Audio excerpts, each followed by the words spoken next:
नमो लोये सौहरिहन्ताणम् नमो लोये सौहृदानम् नमो लोये सौभागिर्यानम् नमो लोये सौज्यायानम् नमो लोये सौत्रिकावती सावनम् ओंकारमिन्दु संयुक्त नित्यम् जायन्ति योगिनः कामदम् औषधम् च ओंकाराय नमो नमः मङ्गलम् भगवान् मङ्गलम् गौतमो मङ्गलम् कुन्कुण्डार्यो विजेन्द्रमोसुमङ्गलम् नमः समरिसाराय स्वानुभूत्या चकास्ते स्वभावाय भवाय सर्वाः कृपावलियुतनिदाता।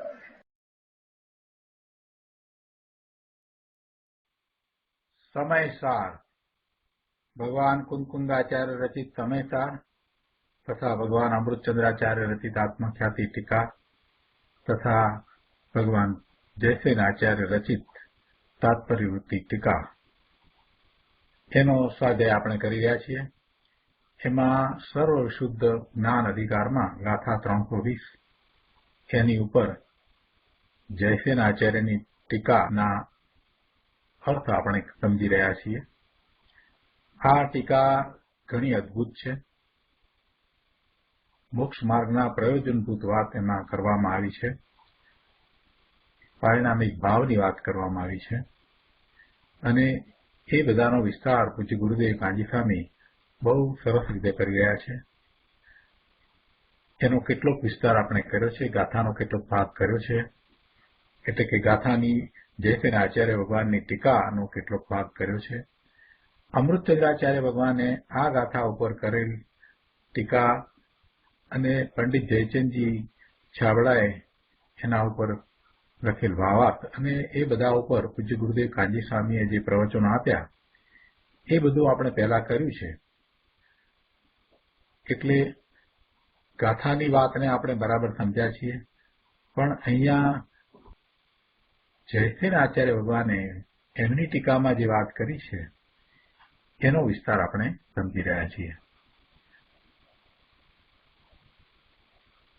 એમની ટીકા અને પહેલા લઈએ। ટીકામાં અહીંયા જે વાત કરી છે એ વાતને પહેલા લઈએ કે ટીકાના 2 ભાગ પછી ત્રીજા ભાગમાં એ વાત કરી કે વળી વિશેષ કહેવામાં આવે છે ઔપસમિક આદિ 5 ભાવોમાં કયા ભાવથી મોક્ષ થાય છે તે વિચારવામાં આવે છે। ત્યાં ઔપસમિક, ક્ષાયોપસમિક, ક્ષાયિક અને ઔદયિક એ 4 ભાવો પર્યાય રૂપે છે અને શુદ્ધ પારિણામિક ભાવ દ્રવ્યરૂપ છે। એ પરસ્પર સાપેક્ષ એવું દ્રવ્ય પર્યાય દ્વય એટલે કે દ્રવ્ય અને પર્યાયનું જોડકું તે આત્મા પદાર્થ છે।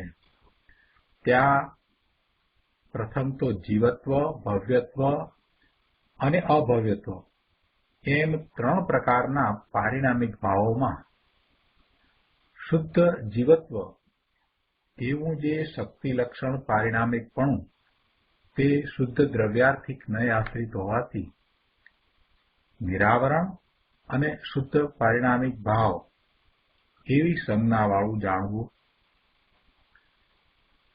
તે બંધ મોક્ષ પર્યાય પરિણતિ રહિત છે।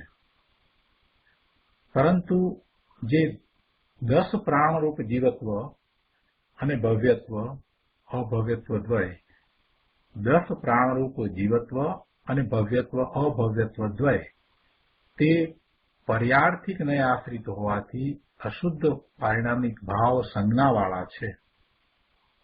એને અશુદ્ધ પારિણામિક ભાવ નામ આપ્યું। એટલે પ્રશ્ન થયો કે અશુદ્ધ કેમ? અને એનો ઉત્તર આપ્યો કે સંસારીઓને શુદ્ધ નહીંથી એ નથી અને સિદ્ધ ભગવાનને તો સર્વથા જ નથી। શું નથી? 10 પ્રાણરૂપ જીવત્વ, ભવ્યત્વ અને અભવ્યત્વ એ ત્રણેય સિદ્ધોને નથી અને સંસારીઓને શુદ્ધ નહીંથી એ 3 નથી, એટલે એને અશુદ્ધ કયા। તો ટીકાના આ ભાગની વાત આપણે લઈએ। પૂજ્ય ગુરુદેવ કાંજી સ્વામીએ ટીકાના આ ભાગ ઉપર જે સમજ આપી છે એ આપણે સમજીએ. પ્રવચન રત્નાકર ભાગ 9મો, પાના નંબર 114. ત્રીજા પેરેગ્રાફમાં કહે છે કે શુદ્ધ જીવત્વ સ્વરૂપ ત્રિકાળ શક્તિ લક્ષણ જે પારિણામિકપણું છે તેમાં દ્રષ્ટિ આપતા સમ્યક દર્શન પ્રગટ થાય છે. એ પછી કહેશે,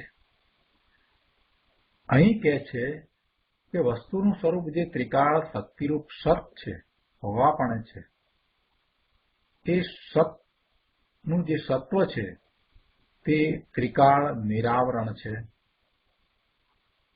ઉદય, ઉપશમ, ક્ષયોક્ષમ અને ક્ષાયિક એમ 4 ભાવો જે પર્યાયરૂપ છે તે ત્રિકાળી ધ્રુવ શુદ્ધમાં નથી, તેમ તેને આવરણ પણ નથી. જીવત્વની વાત કરી.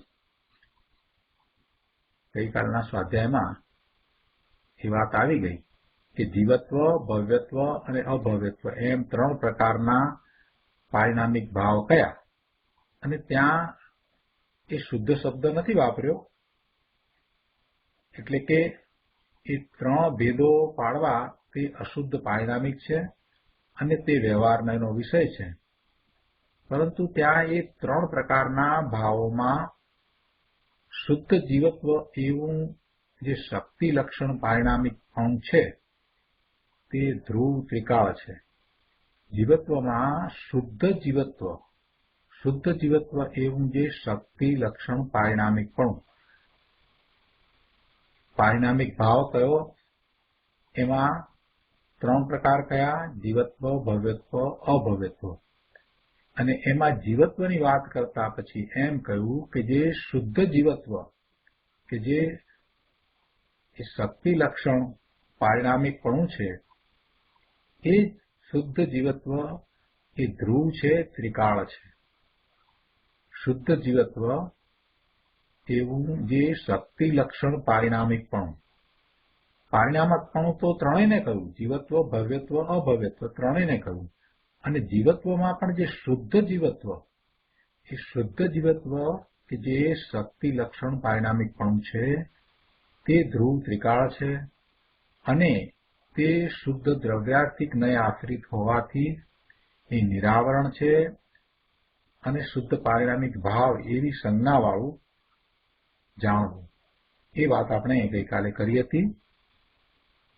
અને પછી એમાં આગળ એ વાત પણ આવી કે સમ્યક દર્શનનો વિષય, એનું લક્ષ્ય એવું જે ત્રિકાળ ધ્રુવ દ્રવ્ય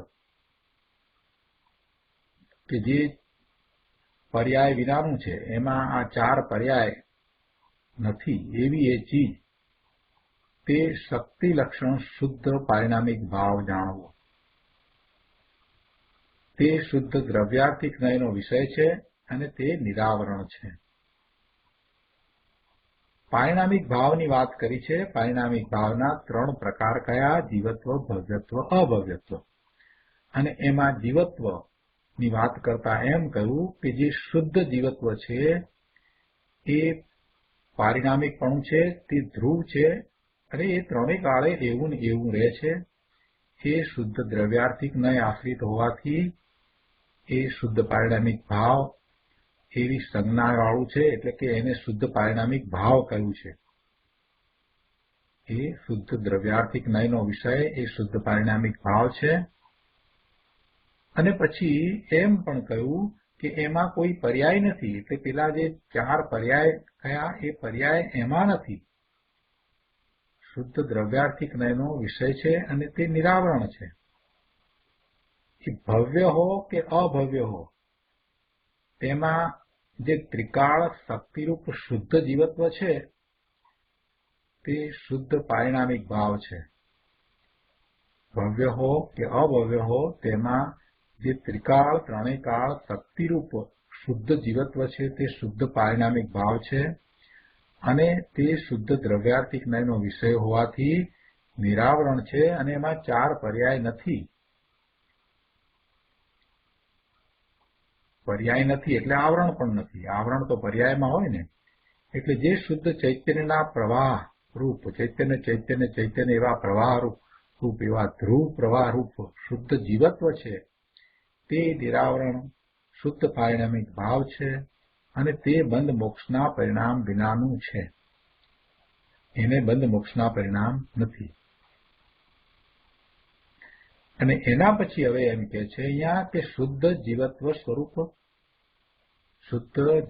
સ્વરૂપ ત્રિકાળ શક્તિ લક્ષણ જે પારિણામિકપણું છે તેમાં દ્રષ્ટિ આપતા, એનું લક્ષ કરતા, એનો આશ્રય કરતા સમ્યક દર્શન પ્રગટ થાય છે. એ વિતરાગી પરિણામ છે. એની વાત પછી કહેશે.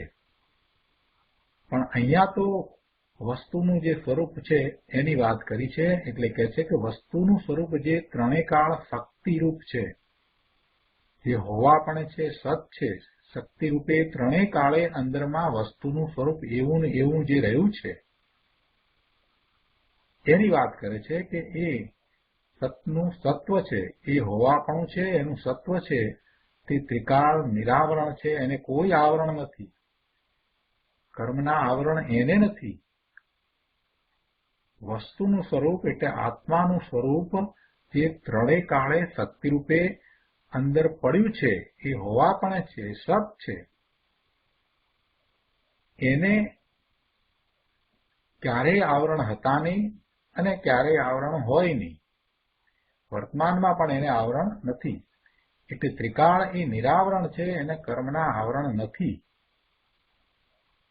ઉદય, ઉપશમ, ક્ષયોક્ષમ અને ક્ષાયિક એમ ચાર ભાવો જે પર્યાયરૂપ છે તે પણ એ ત્રિકાળી ધ્રુવ શુદ્ધમાં નથી અને એને આવરણ પણ નથી. અને આવા ધ્રુવનો આશ્રય કરતા, ધ્રુવનું લક્ષ કરતા વિતરાગી પરિણામ સમ્યક દર્શનના થાય છે.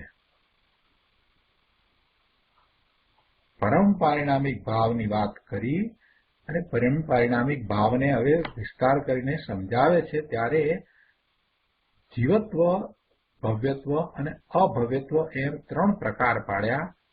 એમાં જીવત્વમાં જે શુદ્ધ જીવત્વ સ્વરૂપ છે એ તો પારિણામિક ભાવ છે અને એ પારિણામિક ભાવ છે એમાં પર્યાય નથી. અને એનું લક્ષ કરતા એટલે કે જે પારિણામિક શુદ્ધ દ્રવ્યાર્થિક નયનો વિષય છે, શુદ્ધ પારિણામિક ભાવ છે, જે શુદ્ધ દ્રવ્યાર્થિક નયનો વિષય છે, જે નિરાવરણ છે, એનું લક્ષ કરતા સમ્યક દર્શનના પરિણામ થાય છે. એટલે એ રીતે શુદ્ધ જીવત્વ સ્વરૂપ ત્રિકાળ શક્તિ લક્ષણ જે પારિણામિકપણું છે તે સમ્યક દર્શનનો વિષય છે. સમ્યક દર્શનની પ્રાપ્તિમાં એ દ્રષ્ટિનો વિષય છે.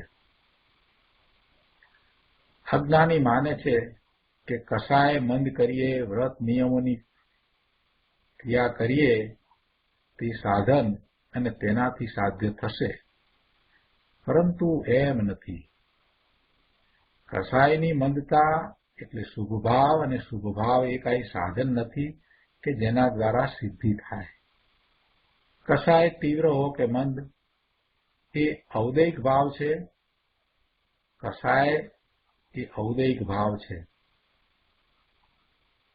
એ મંદ હોય એટલે શુભભાવ હોય, તીવ્ર હોય તો દ્વેષ હોય એટલે અશુભ ભાવ હોય. રાગ અને દ્વેષના પરિણામ જે કસાય છે, ક્રોધ, માન, માયા, લોભ એવા જે ચાર પ્રકારના કસાય છે, એ કસાય તીવ્ર હો કે મંદ હોય ત્યારે શુભ ભાવ હોય અને તીવ્ર હોય ત્યારે અશુભ ભાવ હોય. પણ એ બધું એ ઔદૈક ભાવ રૂપે છે. એ ઔદૈક ભાવ છે એટલે એમાં કોઈ વિતરાગતા પ્રગટ થતી નથી.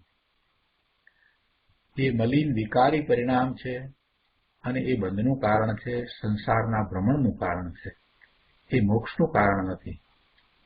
મોક્ષના કારણરૂપ તો ઔપસમિક, ક્ષાયોપસમિક અને ક્ષાયિક એમ નિર્મળ પર્યાયરૂપ 3 ભાવો છે. 4 ભાવોમાંથી આ ઔપસમિક, ક્ષયોપસમિક અને ક્ષાયિક એમ નિર્મળ પર્યાયરૂપ 3 ભાવો છે એ મોક્ષના કારણરૂપ છે. અને ઔદૈક ભાવ છે એ બંધના કારણરૂપ છે. એટલે એ 4 ભાવો વિનાનું, 4 ભાવોથી રહિત ત્રિકાળ શુદ્ધ જીવત્વ લક્ષણ જે શુદ્ધ પારિણામિક ભાવ છે તે અક્રિય છે. એવા શુદ્ધ પારિણામિક ભાવમાં આ 4 ભાવો નથી અને એ શુદ્ધ પારિણામિક ભાવ છે તે અક્રિય છે. તેમાં ક્રિયા નથી, એટલે કે એમાં ઉત્પાદ વ્યય નથી, એમાં કાંઈ કરવું નથી કે છોડવું નથી. શુદ્ધ પારિણામિક ભાવ છે તે દ્રવ્ય છે. ત્રિકાળ શુદ્ધ જીવત્વ લક્ષણ જે શુદ્ધ નયનો વિષય છે, શુદ્ધ દ્રવ્યાર્થિક નયનો વિષય છે, એની અંદર પેલા 4માંથી કોઈ ભાવ નથી અને તે અક્રિય છે. એટલે કે તેમાં ક્રિયા નથી, ઉત્પાદ વ્યય નથી, એમાં કાંઈ કરવું નથી કે છોડવું નથી. મોક્ષ કરવો એમ પણ નહીં અને રાગ કરવો એમ પણ નહીં, રાગ છોડવો એમ પણ નહીં. એટલે એમાં કાંઈ ક્રિયા નથી, એટલે એ અક્રિય છે. અને આવો શુદ્ધ પારિણામિક ભાવ એ નિરાવરણ છે, કર્મના આવરણ વિનાનો છે. એને કર્મના બંધન નથી, કર્મનું આવરણ પણ નથી. એ અનાદિથી ત્રિકાળ એવો ને એવો શુદ્ધ છે. ત્રિકાળ શુદ્ધ છે, ત્રિકાળ અનાવરણ છે, એને આવરણ નથી. જીવ જ્યારથી છે ત્યારથી કર્મના બંધ છે એમ આપણે એક તરફ કહીએ છીએ. અને અહીંયા કહે છે કે એ શુદ્ધ પારિણામિક ભાવ જે શુદ્ધ નયનો વિષય છે, દ્રવ્યાર્થિક નયનો વિષય છે, જેમાં પર્યાય પણ નથી, એમાં કોઈ ક્રિયા નથી, એવો એ શુદ્ધ પારિણામિક ભાવ, એ દ્રવ્ય, એ નિરાવરણ છે. એક તરફ એમ કહેવું કે અનાદિથી જીવ છે તે કર્મ સહિત છે, અને બીજી તરફ એમ કહેવું કે આ દ્રવ્ય, શુદ્ધ પારિણામિક ભાવ છે તે નિરાવરણ છે. તો પ્રશ્ન થાય કે સાચું શું છે, કઈ રીતે છે? પ્રભુ એમ જ છે, વસ્તુનું સ્વરૂપ એવું જ છે. જે કર્મના બંધ છે એ કંઈ શુદ્ધ પારિણામિક ભાવ, ત્રિકાળ શુદ્ધ દ્રવ્ય એની અંદર નથી, એને સ્પર્શતાય નથી, એટલે એ નિરાવરણ છે. જે કર્મના ઉદય છે અને પછી એનો વિપાક થતા એ નિજરા થાય, ખરી જાય, અને પછી એ વખતે જો જીવ એનું લક્ષ્ય કરે છે તો નવા કર્મ પણ બંધાય છે. આ બધું જે થઈ રહ્યું છે તે પર્યાયમાં થઈ રહ્યું છે, એ બહારમાં છે. અંદરમાં તો ભગવાન આત્મા ત્રિકાળ શુદ્ધ જ છે, શુદ્ધ પારિણામિક દ્રવ્ય છે. એમાં કોઈ કર્મ પણ નથી, એમાં ઉત્પાદ વ્યય પણ નથી, કોઈ ક્રિયા પણ નથી. એવું એ શુદ્ધ દ્રવ્ય છે કે જેનો આશ્રય કરતા, એટલે કે જેનું લક્ષ્ય કરતા એ નિર્મળ પરિણામ થાય છે, વિતરાગી પરિણામ થાય છે.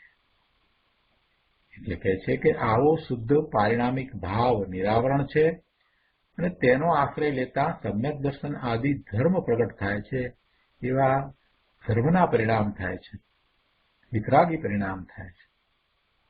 જો આ રીતે અહીંયા દ્રવ્યનું સ્વરૂપ આચાર્ય ભગવાને સમજાવ્યું છે. ગુરુદેવ અહીંયા કહે છે કે આવી વાત જેને કાને ન પડે તે બિચારા શું કરે? હું કોણ છું, મારું સ્વરૂપ છે તે કેવું છે, આ 5 ભાવો કેવી રીતે છે, કયા ભાવથી બંધન છે અને કયા ભાવથી મોક્ષ થાય છે, મોક્ષનો ઉપાય કઈ રીતે છે, કયા ભાવ શુદ્ધ છે, કયા ભાવ અશુદ્ધ છે, કયા ભાવ આશ્રય કરવા યોગ્ય છે, ઉપાદેય છે, અને કયા ભાવ હેય છે એટલે છોડવા લાયક છે, એ બધું સમજવાની નવરાશ ન મળે. નવરાશ તો મળે પ્રભુ, પણ એ પ્રમાદ કરીને એ સમજવા માંગતા જ નથી. બીજી બધી બાબતમાં નવરાશ મળે અને ધર્મની બાબતને સમજવા માટે જ નવરાશ ન મળે એમ ક્યાંથી હોય? એને પ્રમાદ છે. અરે રે, ગુરુદેવ કરુણા કરીને કહે છે અહીંયા 115મા પાના પર કે અરે રે, તે 84ના અવતારમાં રખડશે. 84 લાખ યોની છે અને એમાં એ ભવના ભ્રમણ કરશે. 84ના અવતારના સમુદ્રમાં ક્યાંય ડૂબી મરે. શું થાય? ભાઈ, તને આ સમજવાનો અવસર છે. અત્યારે આ અવસર છે કે જયારે તું એ બધું સમજે, અને સમજે તો તને મોક્ષ પ્રાપ્તિનો પુરુષાર્થ ઉપડે. પોતાનું સ્વરૂપ મોક્ષ સ્વરૂપ છે એવા સ્વરૂપને પર્યાયમાં પ્રગટ કરવાનો પુરુષાર્થ ત્યારે જ ઉપડશે. એટલે આ સમજવાનો અવસર છે. આવા ટાણા કઈ વારે વારે આવતા નથી. આ અવસર આવ્યો છે, એ ચાલ્યો ન જાય, એનું તું ધ્યાન રાખજે, એમ ગુરુદેવનો કહેવાનો આશય છે. તું આ રળવા કમાવા પાછળ, કુટુંબ પરિવારને સાચવવા પાછળ ને ઇન્દ્રિયના વિષય ભોગની પાછળ જ રોકાઈને રહીશ તો અવસર વેડફાઈ જશે. આમે તું ક્યાં રળવા કમાવાનું કે કુટુંબ પરિવારને સાચવવાનું કે ઇન્દ્રિયના વિષયનું કામ કરે છે? એ તો બધું જે થવાનું છે તે થાય છે, પણ તું ત્યાં રોકાઈ રહ્યો છે. ત્યાં તું કરતા બુદ્ધિ કરી અને રોકાઈ રહ્યો છે. ત્યાં તું સુખ બુદ્ધિ કરી અને રોકાઈ રહ્યો છે. તો ત્યાંથી પાછો વળ અને સ્વરૂપનું લક્ષ કર અને આ વાતને સમજ, અને એવો જ પછી પુરુષાર્થ આદર. અહીંયા બીજા પેરેગ્રાફમાં કહે છે કે જુઓ, શુદ્ધ પારિણામિક ભાવ જે ત્રિકાળ છે તેને ભાવ કહેવાય. એક વાત, જો ભાવ કોને કોને કહેવાય એની સ્પષ્ટતા ગુરુદેવે કરી છે. આ શુદ્ધ પારિણામિક ભાવ જે ત્રણેય કાળે છે, જે દ્રવ્યરૂપ છે, તેને પણ ભાવ કહેવાય. પર્યાયને પણ ભાવ કહેવાય. રાગને પણ ભાવ કહેવાય. શુભાશુભ ભાવ, એ શુભ ભાવ એ રાગ છે, અશુભ ભાવ. અને એ સિવાય દ્રવ્ય વસ્તુ છે તેને પણ ભાવ કહેવાય. આ પારિણામિક ભાવ છે એ દ્રવ્ય છે, વસ્તુ છે. અહીં દ્રવ્યને શુદ્ધ પારિણામિક ભાવ એવું નામ આપ્યું છે, એવી સંજ્ઞા આપી છે. દ્રવ્યને શુદ્ધ પારિણામિક ભાવ એવું નામ આપ્યું છે, એવી સંજ્ઞા આપી છે. તે તો બંધ મોક્ષ પર્યાયની પરિણતિથી રહિત છે. શું? આ દ્રવ્ય શુદ્ધ પારિણામિક ભાવ છે એ બંધ અને મોક્ષની પર્યાયની પરિણતિથી રહિત છે એમ કે છે. ભગવાન આત્મા ત્રિકાળ ધ્રુવ અસ્થિરૂપ છે. એનું હોવાપણું છે, ત્રણેય કાળે હોવાપણું છે, અને એ હોવાપણું ધ્રુવ કે જે ફેરફાર વિનાનું છે, જેમાં કાંઈ ચલિત નથી, એ ધ્રુવ છે. ભગવાન આત્મા ત્રિકાળ ધ્રુવ અસ્થિરૂપ છે. એટલે કે છે ને છે, ધ્રુવ ધ્રુવ ધ્રુવ એવા અનાદિ અનંત શુદ્ધ ચૈતન્યના પ્રવાહરૂપ છે. તે અહીં કહે છે કે બંધ મોક્ષની પરિણતિથી રહિત છે. એવું આ ત્રિકાળ ધ્રુવ એ બંધ મોક્ષની પરિણતિથી રહિત છે, રાગાદિના ભાવથી રહિત છે, અને મોક્ષ માર્ગ અને મોક્ષની પર્યાયથી પણ રહિત છે. એ ધ્રુવ છે તે રાગાદિના ભાવથી તો રહિત છે, પણ એ મોક્ષ માર્ગ અને મોક્ષની પર્યાયથી પણ રહિત છે. મોક્ષનો માર્ગ તો એવા ધ્રુવનું લક્ષ કરતા જે વિતરાગી પરિણામ થાય છે એને કહ્યો છે. મોક્ષ માર્ગ શું છે? એ વિતરાગી પરિણામ એવા ધ્રુવનું લક્ષ કરતા થાય છે, એ મોક્ષનો માર્ગ છે. એટલે અહીંયા કહે છે કે એ ધ્રુવ એ રાગાદિ ભાવથી પણ રહિત છે, બંધ મોક્ષની પરિણતિથી રહિત છે. ત્રિકાળી સ્વભાવમાં પર વસ્તુ નથી, રાગ નથી, મલિન પર્યાય નથી અને અપૂર્ણ કે પૂર્ણ નિર્મળ પર્યાય પણ નથી. અપૂર્ણ કે પૂર્ણ નિર્મળ પર્યાય પણ નથી. એટલે એ ત્રિકાળી સ્વભાવ જે વસ્તુ, એ દ્રવ્ય, એમાં કોઈ પર્યાય નથી, મલિન પર્યાય પણ નથી અને નિર્મળ પર્યાય પણ નથી.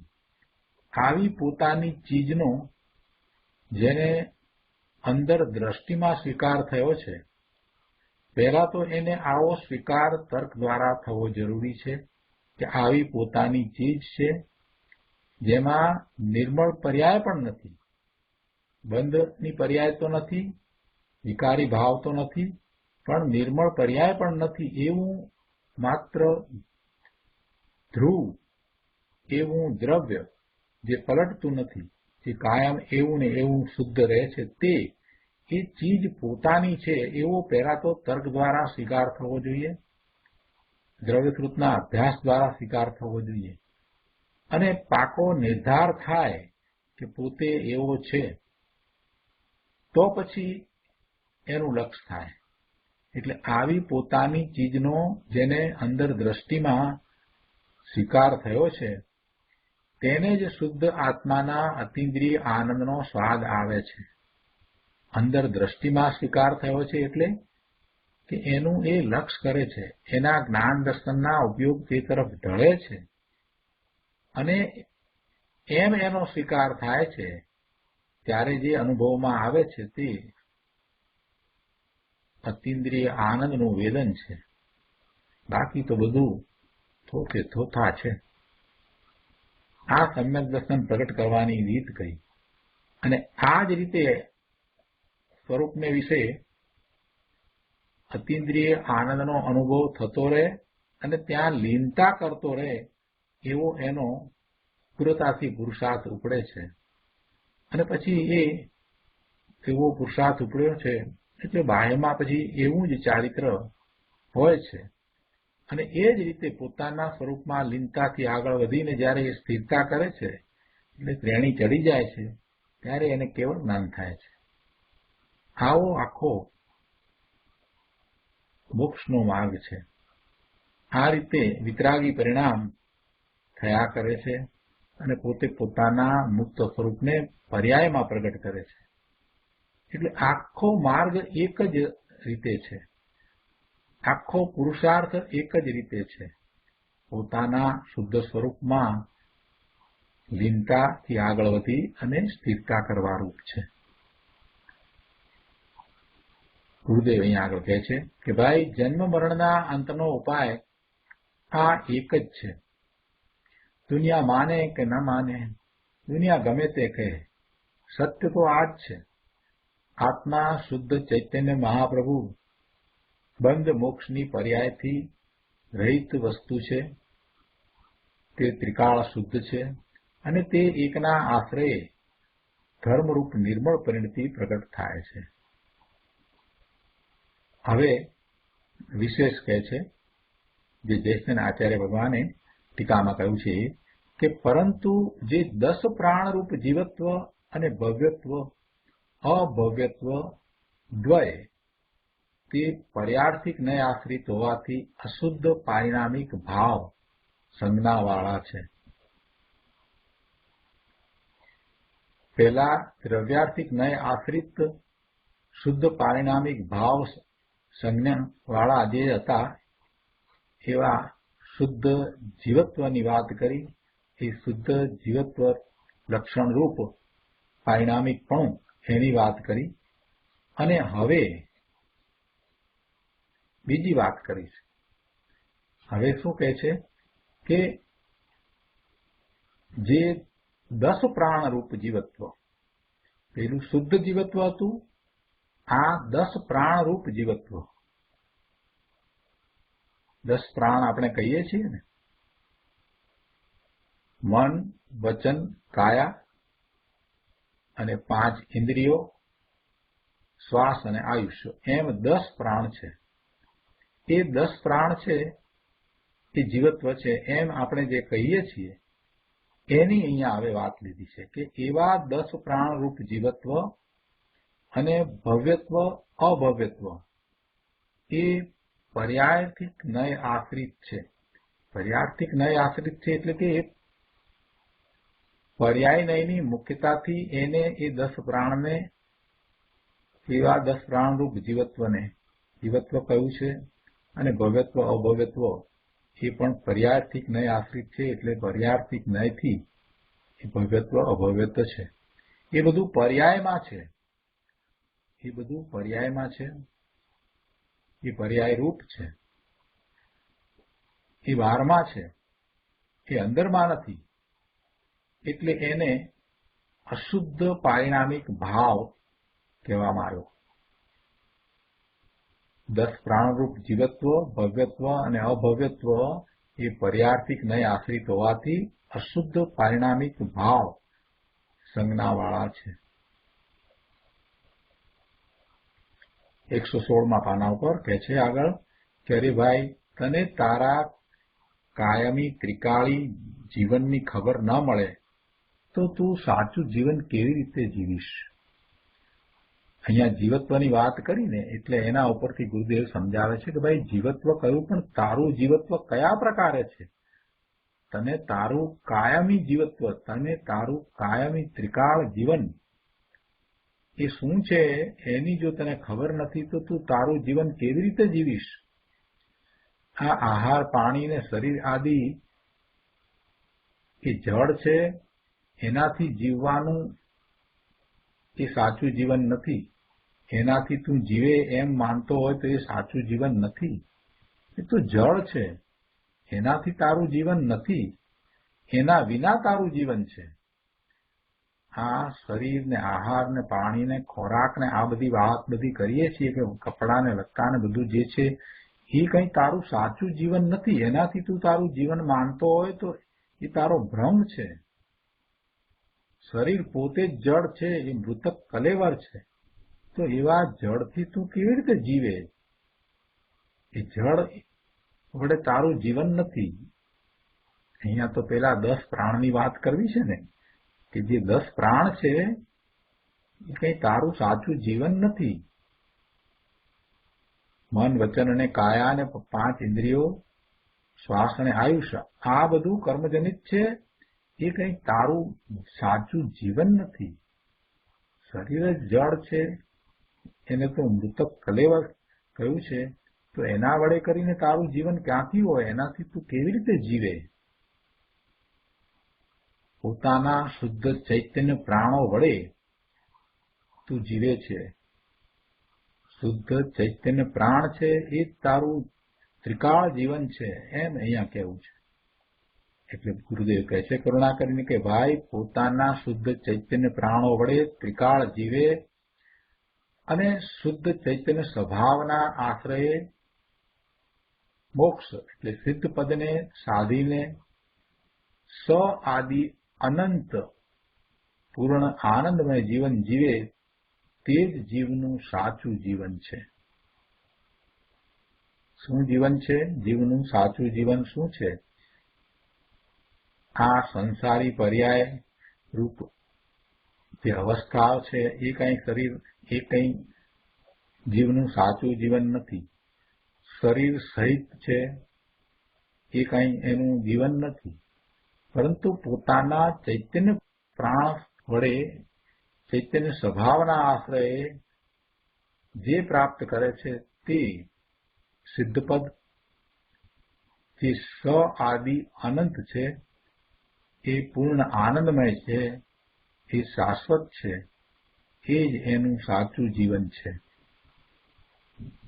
ક્યારેય એને આવો તો વિચાર કર્યો નથી કે પોતાનું જીવન, પોતાનું સ્વરૂપ, પોતે કોણ છે, આ બધું તો એને વિચાર્યું જ નથી. અહીંયા કહે છે કે સ્તુતિમાં આવે છે ને કે તારું જીવન ખરું, તારું જીવન જીવી જાણ્યું ને એમના હાથે જીવન. ગુરુદેવ કહે છે કે ભગવાન કેવળી જે પૂર્ણ વિતરાગ વિજ્ઞાનમય જીવન જીવે છે ભગવાન કેવળી કેવળી ભગવાન પૂર્ણ વિતરાગ વિજ્ઞાનમય જીવન જીવે છે તે ખરું જીવન છે. આ ચાર ગતિરૂપ જીવન એ કઈ સાચું જીવન નથી. આ પર્યાય અને આ રાગ દ્વેષના ભાવ એ કઈ સાચું જીવન નથી. પોતાની વર્તમાન પર્યાય, મનુષ્યની પર્યાય અને એને અનુરૂપ જે શરીર મળ્યું, આ 10 પ્રાણ, એ બધું કઈ સાચું જીવન નથી. સાચું જીવન તો કેવળી ભગવાન પૂર્ણ વિતરાગ વિજ્ઞાનમય જીવન જીવે છે તે સાચું જીવન છે, તે ખરું જીવન છે. અને એમાં જ શાશ્વત સુખ અને આનંદ જે ક્યારેય ઓછા વધતા થતા નથી, એમાં શાંતિ, સ્વચ્છતા, નિર્મળતા એ બધું પૂર્ણ ભરેલું છે, જે ક્યારેય ઘટતું નથી. એવું જે જીવન છે એ સાચું જીવન છે. બાકી અજ્ઞાનપૂર્વક રાગાદિમય જીવન જીવે તેને જીવનું જીવન કોણ કહે? એ તો ભયંકર ભાવ મરણ છે. રાગાદિ ભાવે, અજ્ઞાનપૂર્વક રાગાદિ ભાવે થાય છે એ જીવન નથી, એ તો ભાવ મરણ છે. પોતાના શુદ્ધ ભાવનું મરણ કરે છે, એને મારીને એ રાગાદિ ભાવે થાય છે. પોતાના શુદ્ધ ભાવ છે, પોતાનો સ્વભાવ છે, એવા સ્વભાવનું મરણ કરે ત્યારે એના રાગાદિ ભાવ થાય છે.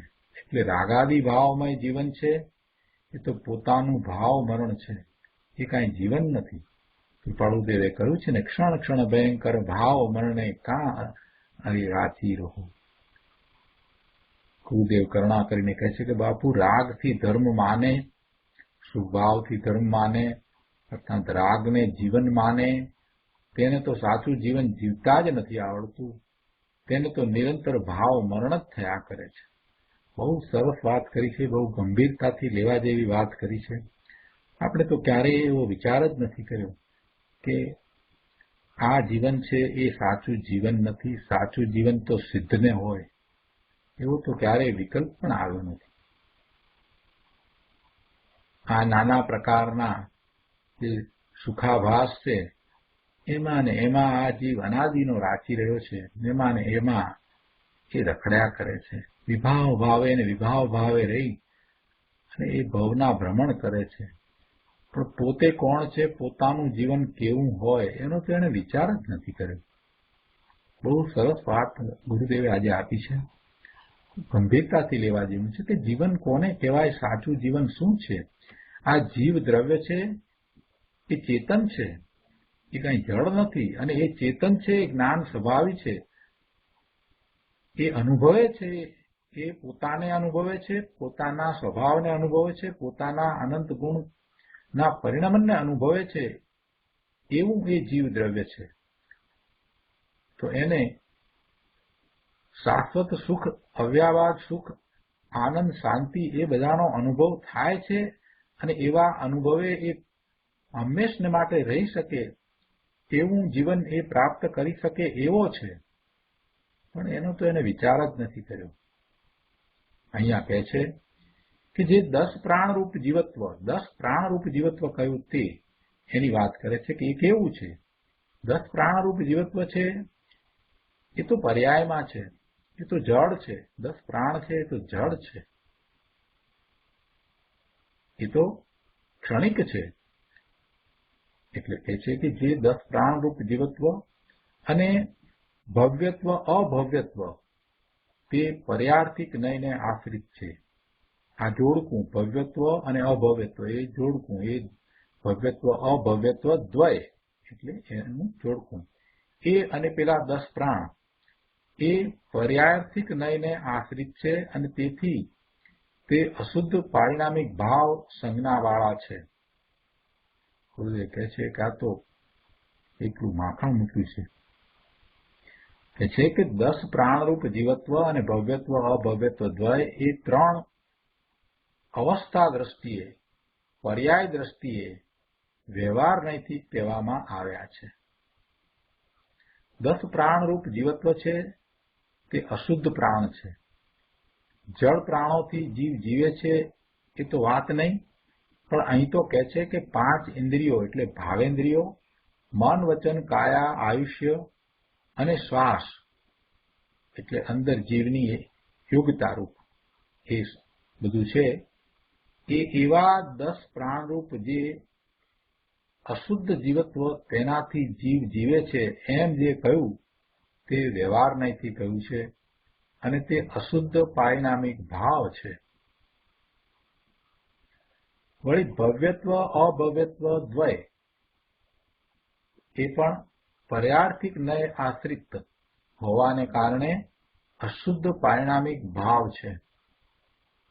એ ત્રણને અશુદ્ધ પારિણામિક ભાવ કયો. પારિણામિક તો કયા? પહેલા શરૂઆતમાં જ પારિણામિકના 3 પ્રકાર કયા? જીવત્વ, ભવ્યત્વ, અભવ્યત્વ. પછી એમાંથી જીવત્વની વાત કરતા એક શુદ્ધ જીવત્વની વાત કરી કે જે દ્રવ્યાર્થિક નય આશ્રિત છે, એટલે એ શુદ્ધ પારિણામિક ભાવ છે. અને એ પછીથી આ બીજા પ્રકારનું જીવત્વ કે જે 10 પ્રાણરૂપ જીવત્વ છે, જે 10 પ્રાણરૂપ જીવત્વ છે તે તથા આ ભવ્યત્વ અભવ્યત્વ દ્વય એ ત્રણેય પર્યાર્થિક નય આશ્રિત છે, એટલે એ અશુદ્ધ પારિણામિક ભાવ છે. આગળ કહે છે કે ત્રિકાળી ધ્રુવ એક ચૈતન્ય સ્વભાવ ભાવથી ભરેલી શુદ્ધ પરમ પારિણામિક ભાવ સ્વરૂપ જે વસ્તુ, તેમાં આ અશુદ્ધ પારિણામિક ભાવ ક્યાં છે? એટલે કે નથી. ચૈતન્ય સ્વભાવથી ભરેલી આ શુદ્ધ વસ્તુ જે પરમ પારિણામિક ભાવ સ્વરૂપ છે, એની અંદર આ અશુદ્ધ પારિણામિક ભાવ નથી. એટલે કે આ 10 પ્રાણરૂપ જીવત્વ, ભવ્યત્વ, અભવ્યત્વ એ બધું અશુદ્ધ પારિણામિક ભાવ રૂપ છે. એ પેલા ચૈતન્ય સ્વભાવી પરમ પારિણામિક ભાવ સ્વરૂપ ભગવાન આત્મામાં એ નથી. જે 10 પ્રાણરૂપ જીવત્વ, ભવ્યત્વ, અભવ્યત્વ એ ત્રણેય પર્યાર્થિક નય આશ્રિત છે અને અશુદ્ધ પારિણામિક ભાવ સંજ્ઞાવાળા છે. અશુદ્ધ શા માટે? અશુદ્ધ કેમ કયા? તો એનો ઉત્તર આપે છે પાના નંબર 117 ઉપર. ઉત્તરમાં કહે છે કે સંસારીઓને શુદ્ધ નયથી અને સિદ્ધોને તો સર્વથા જ 10 પ્રાણરૂપ જીવત્વનો અને ભવ્યત્વ અભવ્યત્વનો અભાવ છે. જો સિદ્ધ ભગવાનને 10 પ્રાણરૂપ જીવત્વ નથી, ભવ્યત્વ પણ નથી અને અભવ્યત્વ નથી, એ ત્રણેય નથી, એનો અભાવ છે. અને સંસારીઓને જો શુદ્ધ નયથી જોઈએ તો શુદ્ધ નયથી તો સંસારીઓને પણ આ 10 પ્રાણરૂપ જીવત્વ અને ભવ્યત્વ અભવ્યત્વનો અભાવ છે. નિશ્ચય નયથી જો વિચારીએ તો સંસારીઓને પણ આવા 10 પ્રાણરૂપ જીવન નથી. 10 પ્રાણ કયા? શરીર, મન, વાણી, 5 ઇન્દ્રિયો, શ્વાસ અને આયુષ્ય. આ જે પ્રાણ કયા એ શુદ્ધ નયથી જીવને નથી. ભલે એ સંસાર અવસ્થાને વિશે હોય, સંસાર અવસ્થામાં છે જીવ, ત્યારે પણ શુદ્ધ નયથી જો વિચારીએ તો એના સ્વરૂપની અંદર આ વસ્તુ નથી. શું નથી? 10 પ્રાણરૂપ જીવત્વ નથી, ભવ્યત્વ નથી, અભવ્યત્વ પણ નથી. અને સિદ્ધને તો એ છે જ નહીં. શું કહ્યું? કે જોકે પર્યાર્થિક નય અશુદ્ધ 10 ભાવ પ્રાણ, ભવ્યત્વ અભવ્યત્વ દ્વય એ ત્રણે કહેવામાં આવ્યા છે, તો પણ સવ્વે શુદ્ધાહુ શુદ્ધણયા એ વચનથી શુદ્ધ નયથી સંસારને એ ત્રણેય નથી. શુદ્ધ નયથી જોઈએ તો એ નથી. પર્યાર્થિક નયથી છે પણ શુદ્ધ નયથી એ નથી, અને સિદ્ધને તો નથી. એને તો સર્વથા નથી, સિદ્ધને તો સર્વથા નથી. વસ્તુ જે ત્રણેય કાળ શુદ્ધ એક રૂપ છે તેમાં આ ત્રણેયનો અભાવ છે. કયા ત્રણેયનો અભાવ છે? દસ ભાવ પ્રાણ અને ભવ્યત્વ અભવ્યત્વ એ ત્રણેયનો ત્રિકાળી શુદ્ધ સ્વરૂપમાં અભાવ છે. અને સિદ્ધોને પણ એ 10 અશુદ્ધ ભાવ પ્રાણ સર્વથા પર્યાયમાં નથી, એટલે એમને પણ એ અભાવ છે. સંસારીને એ 3 પર્યાયમાં છે પણ વસ્તુ એટલે દ્રવ્યમાં નથી. જ્યારે સિદ્ધમાં તો એ ત્રણેયનો સર્વથા અભાવ છે, સિદ્ધને તો એ સર્વથા નથી. એટલે પર્યાયપણે કે દ્રવ્યપણે કોઈ રીતે સિદ્ધને એ 3 વસ્તુ નથી. એ 3 10 ભાવ પ્રાણ, ભવ્યત્વ અને અભવ્યત્વ એ ત્રણેય સિદ્ધ ભગવાનને બિલકુલ નથી, એનો સર્વથા અભાવ છે. સિદ્ધ ભગવાન છે તે ભવ્ય પણ નથી, અભવ્ય પણ નથી. આ પર્યાયની વાત છે. ભવ્યત્વ એટલે મોક્ષ હોવાને લાયક એ ભવ્યત્વ. મોક્ષ તો થઈ ગયો, માટે ભવ્યત્વનો સિદ્ધને અભાવ છે. મોક્ષ થઈ ગયો એટલે હવે એ પર્યાય સિદ્ધની થઈ ગઈ છે, ત્યારે એ ભવ્યત્વનો અભાવ છે. અને અભવ્યને તો મોક્ષ છે જ નહીં, એટલે અભવ્ય અને ભવ્ય એ બંને વાત જે કરી એ સિદ્ધ ભગવાનને હવે નથી. જ્યારે સંસારને પર્યાયમાં છે, પર્યાયમાં એ છે જ, 10 પ્રાણ પણ છે, પણ શુદ્ધ નહીંથી જોઈએ તો સંસારીને પણ એ નથી, એટલે કે દ્રવ્યમાં નથી. સંસારી પ્રાણીને શુદ્ધ નહીંથી જોઈએ તો 10 ભાવ પ્રાણ નથી.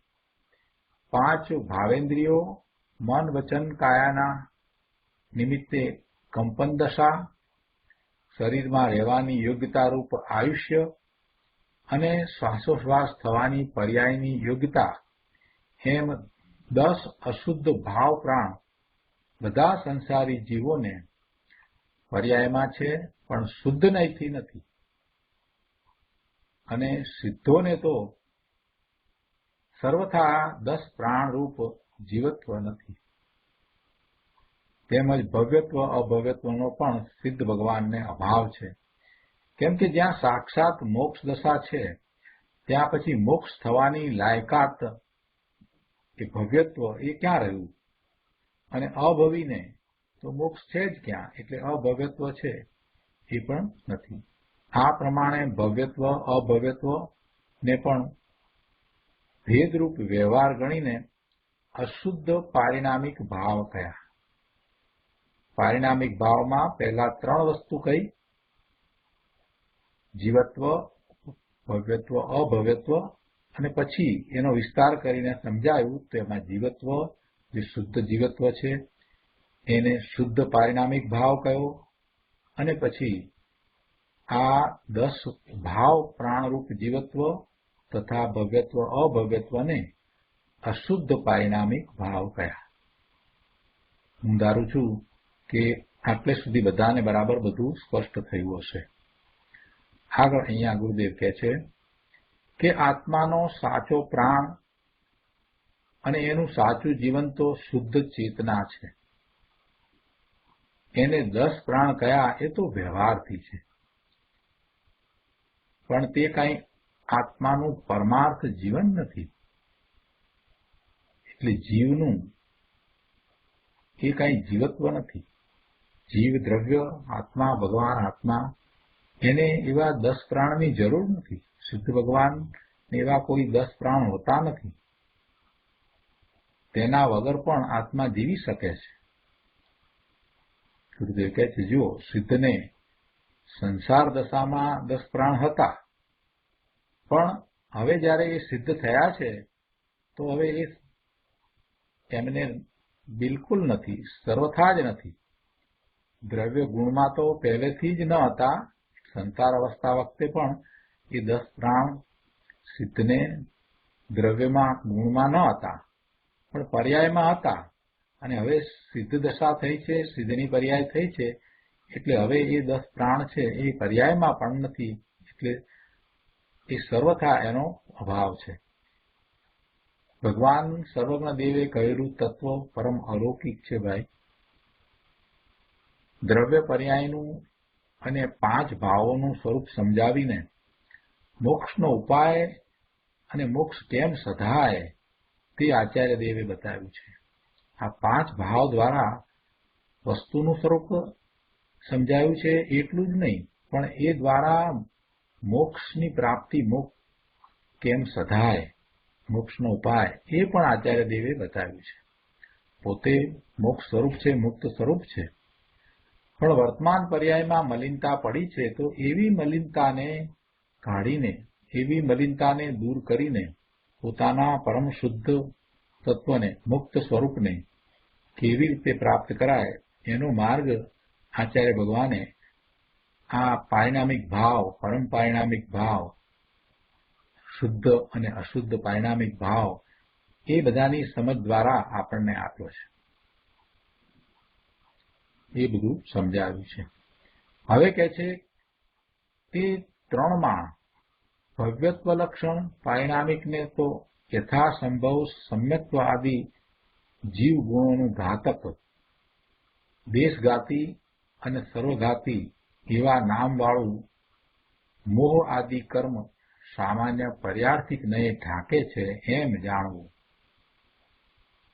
જો હવે વધારે ઊંડા ઉતરી અને સ્પષ્ટતા કરે છે કે જેમાંથી આપણને સમ્યક્ત્વનો વિષય બરાબર સ્પષ્ટ થઈ જાય.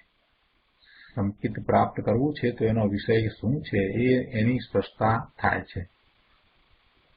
શું એમણે ટીકામાં કહ્યું? આચાર્ય ભગવાને ટીકામાં એમ કહ્યું કે તે 3માં, આ જે 3ની વાત કરી એ ભવ્યત્વ લક્ષણ પારિણામિક ને તો યથાસંભવ સમ્યક્ત્વ આદિ જીવ ગુણોનું ઘાતક, દેશઘાતી તથા સર્વઘાતી એવા નામવાળું મોહ આદિ કર્મ સામાન્ય પર્યાર્થિક નયે ઢાંકે છે એમ જાણવું. આ સમ્યક્ત્વ આદિ જીવના ગુણો એનું દેશઘાતી અને સર્વઘાતી એવા નામવાળું જે મોહ કર્મ, એ બધા કર્મો છે એ પર્યાર્થિક નયે ઢાંકે છે. એ દ્રવ્યાર્થિક નયે ઢાંકે છે એમ નહીં. દ્રવ્યાર્થિક નયે તો એ શુદ્ધ જ છે. આ બધા ગુણ છે, સમ્યક્ત્વ આદિ એ ગુણો છે, એ દ્રવ્યાર્થિક નયથી તો એ શુદ્ધ જ છે. એને કાંઈ કોઈ ઢાંકે છે કે એમ પણ નથી. પણ અહીંયા પર્યાર્થિક નયે એ મોહાદી કર્મ છે કે જે દેશઘાતી અને સર્વઘાતી એવું છે, તે આ સમ્યક્ત્વ આદિ ગુણોને ઢાંકે છે. પણ ઢાંકે છે તો એ કથન પર્યાર્થિક નયે કર્યું છે. પર્યાર્થિક નયથી એ ઢાંકે છે. આ વાતને ગુરુદેવ સમજાવે છે. જુઓ, 10 ભાવ પ્રાણરૂપ અશુદ્ધ જીવત્વ, ભવ્યત્વ અને અભવ્યત્વ એ 3માં મોક્ષ થવાની લાયકાતરૂપ ભવ્યત્વ લક્ષણ પારિણામિક ભાવ છે. શું કહે છે? જુઓ, 10 ભાવ પ્રાણરૂપ અશુદ્ધ જીવત્વ, ભવ્યત્વ અને અભવ્યત્વ એ 3માં મોક્ષ થવાની લાયકાતરૂપ ભવ્યત્વ લક્ષણ પારિણામિક ભાવ છે. તેને કહે છે સમ્યક્ત્વ આદિ ગુણોનું ઘાતક, દેશઘાતી તથા સર્વઘાતી નામ વાળું મોહાદી કર્મ સામાન્ય પર્યાર્થિક નયે ઢાંકે છે. અહીં દ્રવ્ય ઘાતી કર્મ ન લેતા ભાવ ઘાતી કર્મ ઢાંકે છે એમ સમજવું. એ કર્મ છે એ અહીંયા ભાવ લેવા, દ્રવ્ય કર્મ ન લેવા. એટલે કે છે અહીં દ્રવ્ય ઘાતી કર્મ ન લેતા ભાવ ઘાતી કર્મ ઢાંકે છે એમ સમજવું. દ્રવ્ય ઘાતી કર્મ તો જડ છે, બાહ્ય નિમિત્ત છે. સમ્યક્ત્વ આદિ જીવ ગુણો એટલે જીવના એ ગુણો, સમ્યક્ત્વ આદિ જીવ ગુણોનું ઘાતક તો અંદરમાં મોહાદિ ભાવઘાતી કર્મ છે અને તે ભવ્યત્વ લક્ષણો પારિણામિક ભાવને પર્યાર્થિક નયે ઢાંકે છે એમ જાણ. શું કહ્યું? સમ્યક્ત્વ આદિ જીવ ગુણોનું ઘાતક. ગુણોનો ખરેખર કઈ ઘાત કરતું નથી, પણ એ ઢંકાય છે અને ઢંકાય છે એમ કહેવું એ પણ વ્યવહારના એનું કથન છે. આ સમ્યક્ત્વ આદિ જીવ ગુણોનું ઘાતક એ શું છે? તો કે એ અંદરમાં મોહ આદિ ભાવઘાતી કર્મ છે, એ એનું ઘાતક છે. આપણે ઘાતી કર્મ કયા ને એટલે ઘાતકો. ઘાતી કર્મ છે એ શું કરે છે? જીવના સ્વભાવ ભાવનો ઘાત કરે છે એમ આપણે સામાન્ય વ્યાખ્યા કરીએ છીએ. એટલે એમાં આ મોહ કર્મ છે એ પણ શું છે? એ પણ સમ્યક્ત્વ નો ઘાત કરનારું છે. સમ્યક્ત્વ એ જીવનો સ્વભાવ ભાવ છે. જીવનો સમ્યક્ત્વ એ એવો ગુણ છે અને એનું ઘાતક કયું? એના ગુણનું ઘાતક એ ભાવઘાતી છે, એ મોહ કર્મ છે. એટલે અહીંયા તો મોહ આદિ કયા એટલે ચારે ચાર ઘાતી કર્મની વાત લઈ લીધી. જ્ઞાનાવરણીય, દર્શનાવરણીય, મોહની અને અંતરાય. એવા એ ભાવઘાતી કર્મ છે કે જે આ સમ્યક્ત્વ આદિ એટલે કે સમ્યક્ત્વ, જ્ઞાન, દર્શન અને વીર્ય એવા એ ચારે ગુણોની વાત કરીએ તો એનું એ ઘાતક છે. અને ઘાતક છે તો પણ એ દેશઘાતી છે અથવા સર્વઘાતી છે એમ પણ આપણે કહીએ છીએ ચારે. તો એ વાત અહીંયા સમજાવી છે કે એ ઘાતક છે એટલે એ ઢાંકે છે, એ ગુણોને ઢાંકે છે, એનો ઉઘાડ થવા દેતું નથી. પણ એ બધું પર્યાર્થિક નયથી કહ્યું છે. પારંપરિક ભાવ ને એ ઢાંકે છે. કેવા ભાવને? કે જે ગુણ રૂપ છે એને. સમ્યક્ત્વ આદિ ગુણો છે જે દ્રવ્યના છે એને આ પર્યાર્થિક નય ઢાંકે છે એમ કહ્યું. તો એ પર્યાર્થિક નય ઢાંકે છે એટલે ખરેખર એ ઢાંકતું નથી, કેમ કે પર્યાર્થિક નય ઢાંકે છે એ તો વ્યવહાર છે. એ તો વ્યવહાર છે. એટલે સમ્યક્ત્વ આદિ જે ગુણ છે, જ્ઞાન, દર્શન, વીર્ય એ બધા ગુણ છે, એનો ઉઘાડ થવા દેતું નથી, એને ઢાંકે છે. અથવા તો એમ કેવું કે એવા સ્વભાવ ભાવનો આ ભાવઘાતી કર્મ છે, મોહની આદિ એ ઘાત કરે છે. તો એ બધું વ્યવહાર નયનું કથન છે. એ તો પર્યાર્થિક નય ઢાંકે છે એમ કહ્યું. પણ વાસ્તવમાં એટલે ખરેખર નિશ્ચયથી તો એ ભાવઘાતી એટલે કે આ ચારે ઘાતી કર્મો જે ભાવઘાતી છે એ ખરેખર નિશ્ચયથી જોઈએ તો આત્માના સ્વભાવને ઢાંકતા નથી, પરંતુ એ સમયની જીવની એવી યોગ્યતા છે.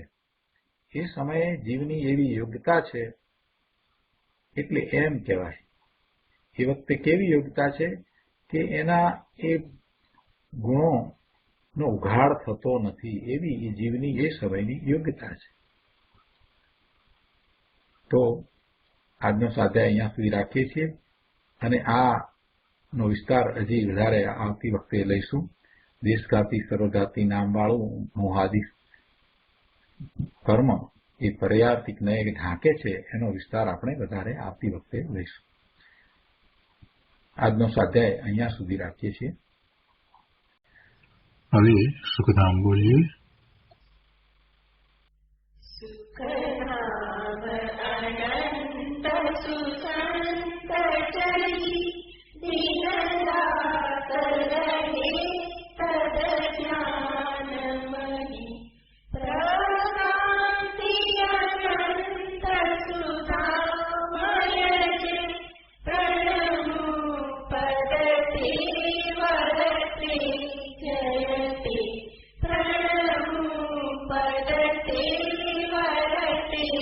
Jayate